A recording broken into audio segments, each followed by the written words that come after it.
and 28. 26, I mentioned this yesterday. There were a couple verses yesterday in our reading that so much reminded me of things that my mama said. And today, verse 24, I basically have heard my mama say this in her own way.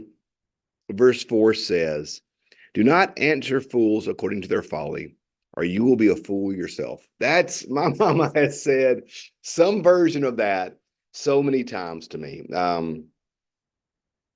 Her statement she liked that I've said many times is, don't pick a fight with crazy. It'll drag you down to its level and then beat you with experience.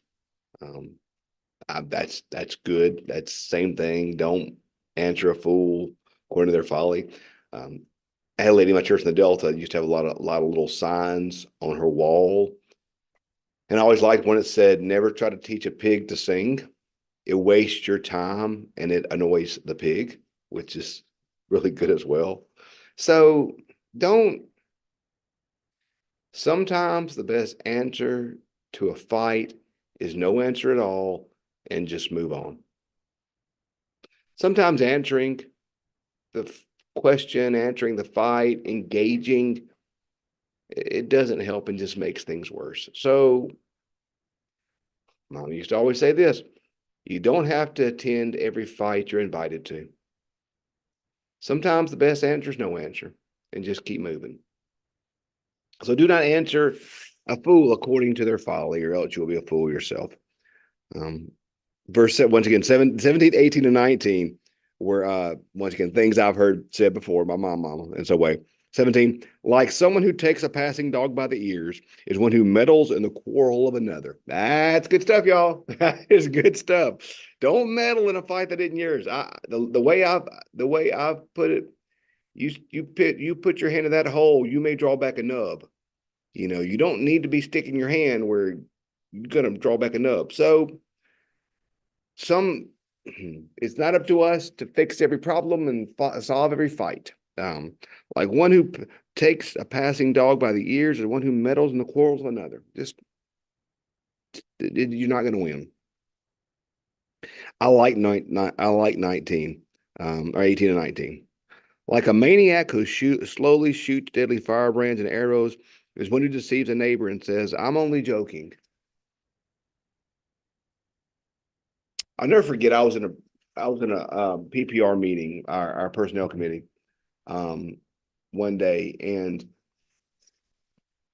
the individual who was giving the devotional for this meeting, he said something. He said, "You can tell a lot about a person by what they find funny," and that stuck with me through the years. You can find out a lot about a person's character by what they find funny. Like a maniac who shoots deadly firebrands and arrows is the one who deceives a neighbor and says, "I was only joking." We live in a coarse age, don't we all? We live in an age where the surest way to get a laugh out of something or someone is to attack. We're not that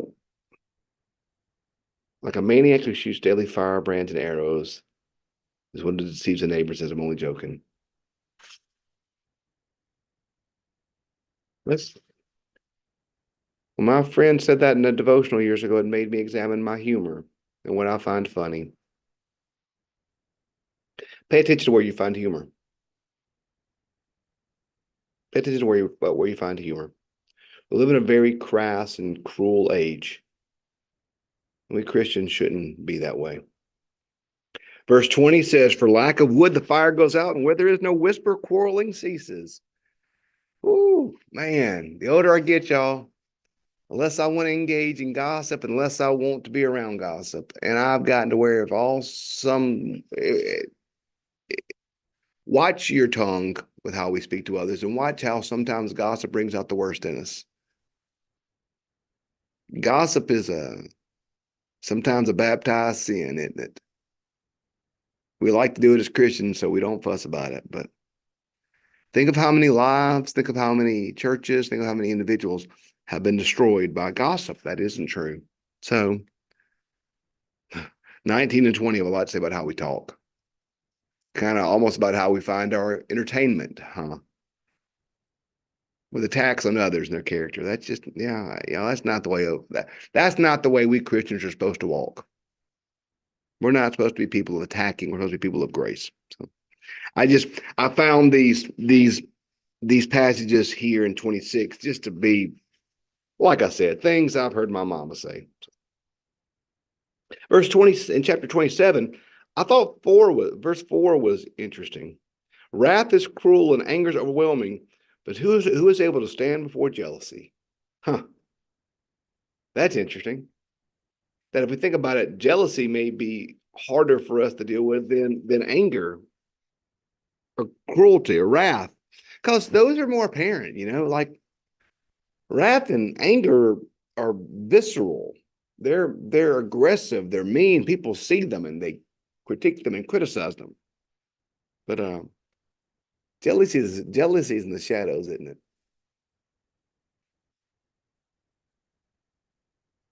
Jealousy is in the shadows. No one sees jealousy. So it's not as outwardly destructive, but inwardly it's rotting. So be careful. Be careful with jealousy. Be careful with our hearts. Wrath and anger are heart issues, yes, but they show themselves outward so explosively. Jealousy shows itself outwardly more subtly,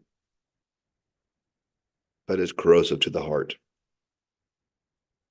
27:17 is a verse that we all know so well, as iron sharpens iron, so does one person sharpen the wits of another. We need people in our life to make us better. And I think so we can contrast that with going back to 26 and verses 17 through 20. The persons that joke in that way, or that gossip, or that whisper, they're not sharpening us.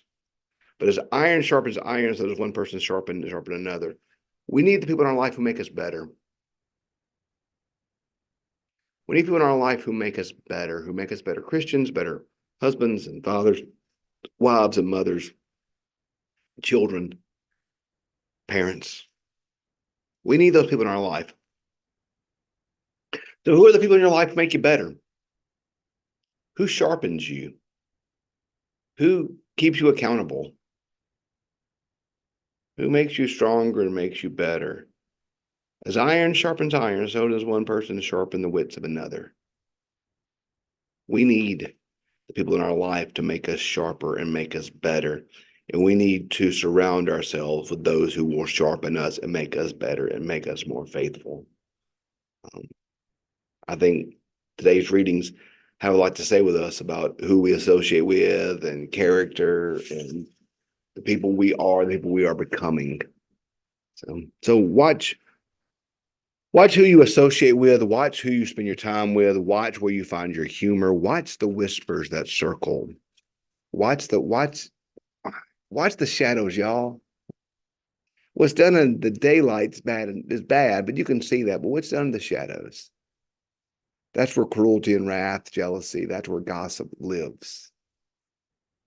Lives in the shadows. Be careful of the shadows. Be careful of the shadows. They'll destroy us. In 28, I like verse 6, says, better to be poor and walk in integrity than to be crooked in one's ways, even though rich. Just once again, how do we live? Our integrity. How do we live? Who are we? Who are we as people? It doesn't matter what possessions we have. It doesn't matter what we own or what people are, these are things, but who are we? You can't put a price on your integrity. You can't put a price on your life. We've heard it said many times in Proverbs, what does it profit a man to gain the whole world but lose his soul? Better to be poor and have lost the world, but have your integrity. So just be careful. Be careful of the shadows, friends, because that's where destruction and darkness lay. is in the shadows. So this weekend, walk in the light. Don't walk in the shadows. Walk in the light, and you'll find the grace and love of God there waiting on you. So hope you have a great weekend this weekend. Looking forward to it. And I hope it's a wonderful weekend. And we'll pick up Monday morning with chapter 29. Have a great day.